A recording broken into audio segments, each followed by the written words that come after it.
Alright, so I got the cutter set up here. Just gonna tighten up this guy a little bit. Right there.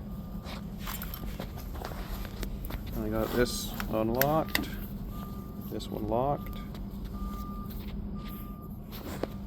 And I already sprayed it with some cutting oil. And here she goes.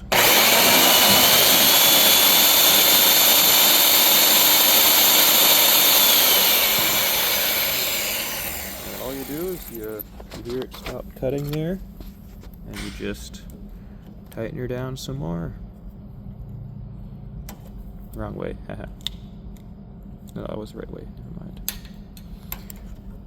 Just tighten her down some more. Not too tight, just like barely over finger tight. Add a little bit more oil. And fucking repeat until you get your bottom out.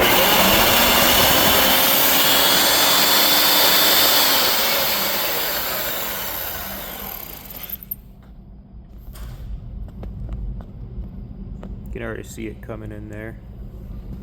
And then yeah, pretty much let it bottom out on that shoulder and she's good.